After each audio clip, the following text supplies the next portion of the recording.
এই তোমরা কেমন আছো? লেখাপড়া করছো তো? লেখাপড়া করতেই হবে। নকল, প্রস্তফা, জালিয়াতি কোনো কিছুই আর চলবে না। আজকের প্রধানমন্ত্রী 25শে ডিসেম্বর যখন বাংলাদেশের মাটিতে এসেছিলেন, তখন তিনি বলেছিলেন, yes we have a plan, yes we have a plan. Ehsanul Haque Milon, মাননীয় মন্ত্রী, আপনার সময় 8 মিনিট।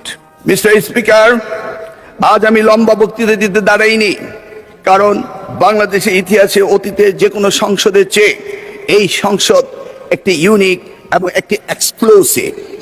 মহান জুলাই অভ্যুত্থানের পটভূমিতে শহীদের রক্তদানের মধ্য দিয়ে 2 শতক পরে জনগণের ভোটের প্রতিনিধিত্ব হয়ে এই সংসদের সৃষ্টি হয়েছিল।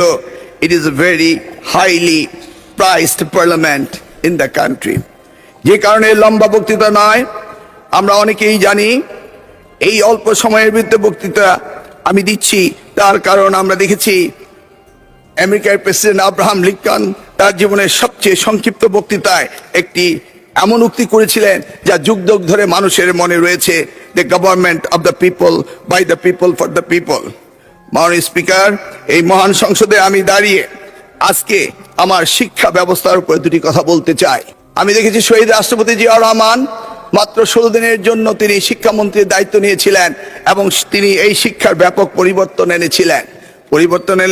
তারই পরে 1991 সালে দেশমাতা বেগম খালেদা যখন প্রধানমন্ত্রী হয়েছিলেন, সেই সময়ে তিনি ব্যাপক পরিবর্তন করেছিলেন। নারী শিক্ষার বিপ্লব এনেছিলেন, শিক্ষকদের জন্য অবসর ভাতা এবং কল্যাণ ট্রাস্ট হতে শুরু করে সকল সুযোগের ব্যবস্থা করে দিয়েছিলেন।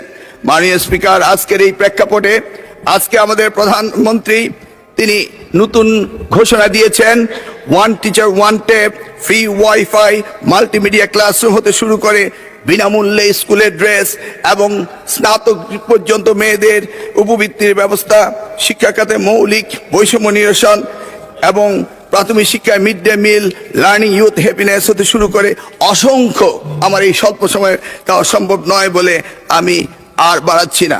মাননীয় স্পিকার, তিনি মাধ্যমিক স্তরও এই ধরনের অনেক সুযোগ সৃষ্টি করেছেন, এমনকি তিনি টার্সিয়ারি লেভেলের এডুকেশনও অনেক সুযোগ সৃষ্টি করেছেন, যেটা করেছিল 1992 সালে প্রাইভেট ইউনিভার্সিটি অ্যাক্ট করে বেগম খালেদা জিয়া এবং ন্যাশনাল ইউনিভার্সিটি অ্যাক্ট করে এই দেশে বেসরকারি খাতে শিক্ষার ব্যাপক পরিবর্তন এনেছিলেন মাননীয় প্রধানমন্ত্রী।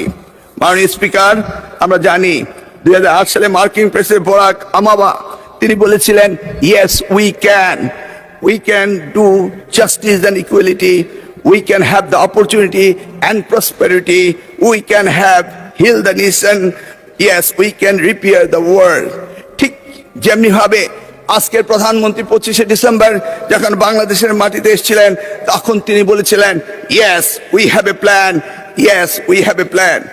আমরা কিভাবে অর্থনৈতিক দুর্দশা থেকে কাটিয়ে উঠতে পারি, নতুন কর্মসংস্থান তৈরি করতে পারি এবং মানুষের জীবন কিভাবে উন্নত করতে পারি, সেই কথাগুলি তিনি বলেছিলেন। আমরা আমাদের ভাঙা বিশ্বাসকে আবারও জোড়া লাগাতে পারি, মানুষের আস্থা ফিরিয়ে আনতে পারি।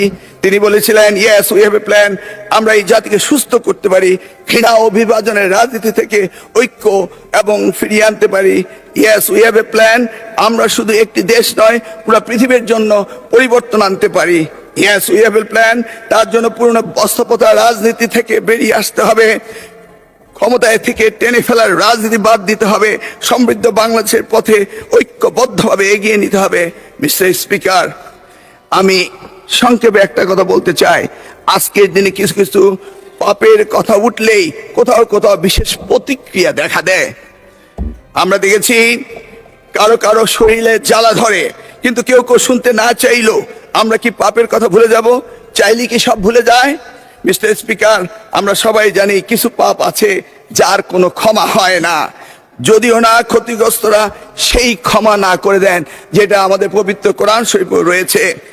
আমরা বাস্তবতায় অনেক সময় অনেক কিছু মেনে নেই, উপেক্ষা করি, হজম করি এবং কম্প্রোমাইজ করি, কিন্তু তাই বলে পাপ কি কখনো মুছে যায়? উত্তর একটাই, পাপ কখনো মুছে যায় না।